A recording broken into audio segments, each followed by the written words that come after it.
This is Vader Reviews. We are honored that you would join us. By the time you are seeing this, we will have completed our first day of filming with our vile bounty hunters for our upcoming fan film, Fallen Jedi.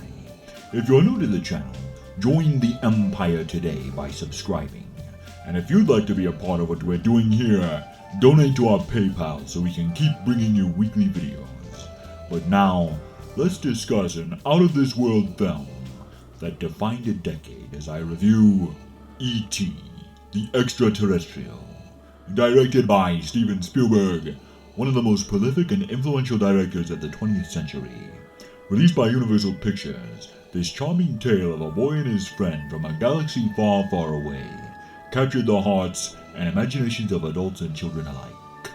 With the longest theatrical run of all time, E.T. the Extra-Terrestrial became not only the highest-grossing film of 1982, but the most successful film in cinema history, until Steven Spielberg broke his own record just 11 years later with the iconic and groundbreaking Jurassic Park.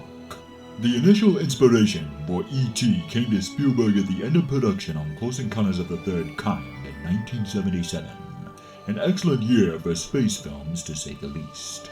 Years later, while on location filming Raiders of the Lost Ark in 1981, Spielberg dictated the story of E.T. to Melissa Matheson, who not only wrote the screenplay, but co-produced the film as well.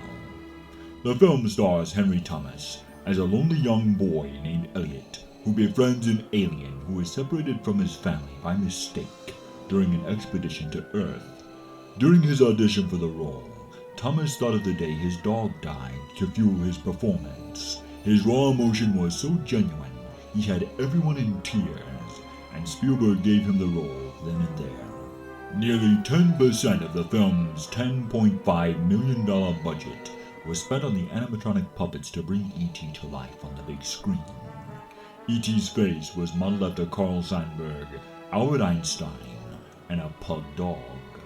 During the scene when Elliot coaxes E.T. with candy, Spielberg asked the Mars company if they could use M&Ms in the film, but they feared that E.T. was so ugly he would frighten children, and didn't want to be associated with the project.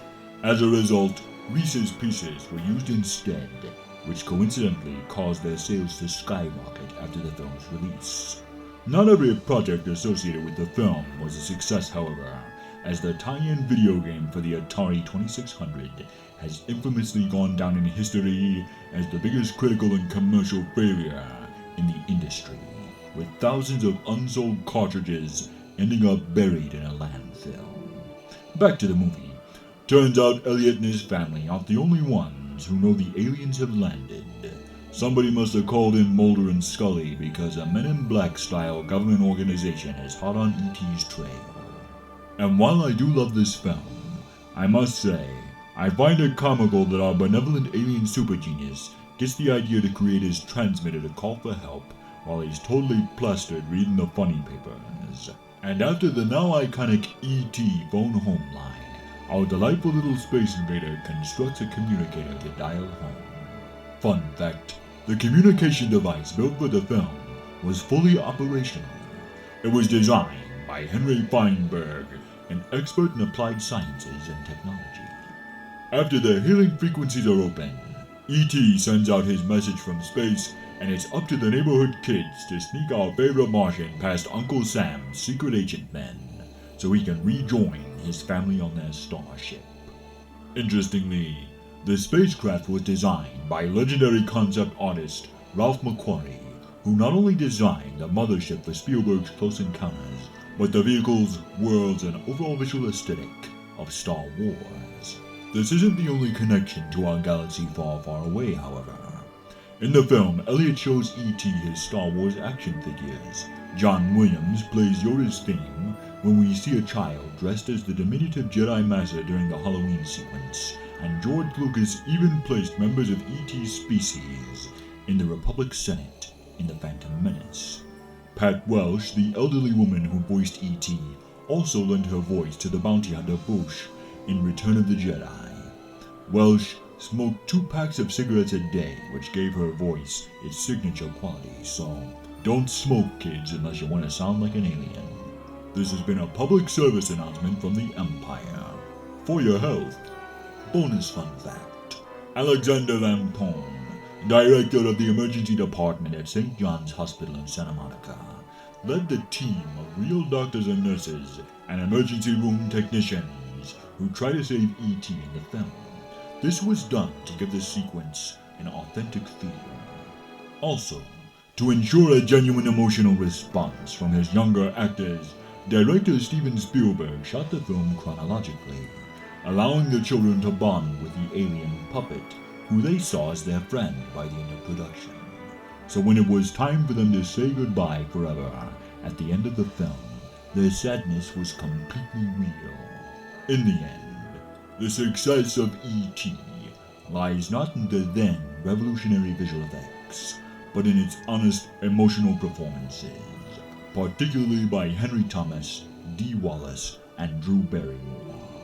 The beauty of this film is in its simplicity, and how Spielberg seamlessly blends the fantastic with the mundane, capturing the dreamlike wonder of Peter Pan in the now iconic shot of a boy riding his bicycle through the night sky, which would become the logo of his company Amblin.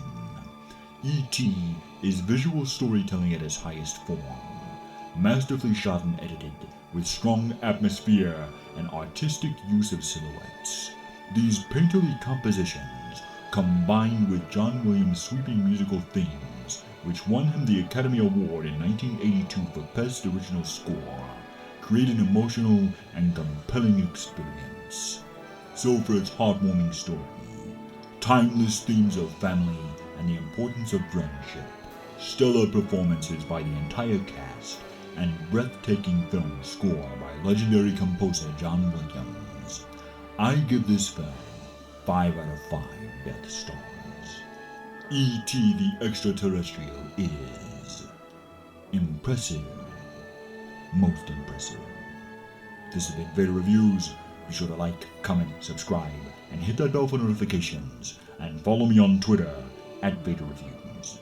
Join the Empire today.